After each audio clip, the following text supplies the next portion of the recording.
Hello, good day. Andito po tayo sa truck na Scania.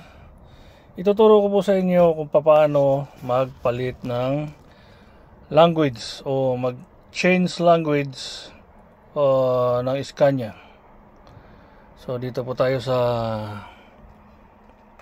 pindutan. Makikita nyo po, i-on nyo po yung susi at pipindutin nyo po to 1, 2, 3.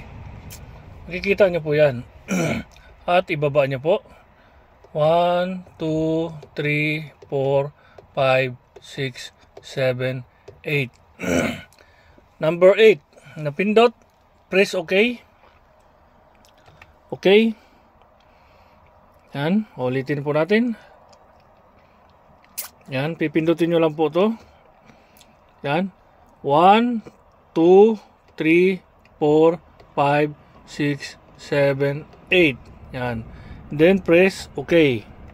OK. Diba, makikita nyo na po yan. Yan na po yung mga language.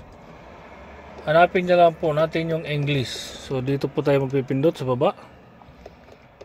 English. Hanapin natin yung English. Dahil English ako, English ang hanapin natin. Yan, okay. And then pag nakita nyo na po yan, kung anong gusto nyo language, ipindutin nyo na po yung okay. Yan, yan lang po. Tapos, ibabalik nyo na. Yan, okay. Then, okay po. Yan. Magandang araw. Bye-bye.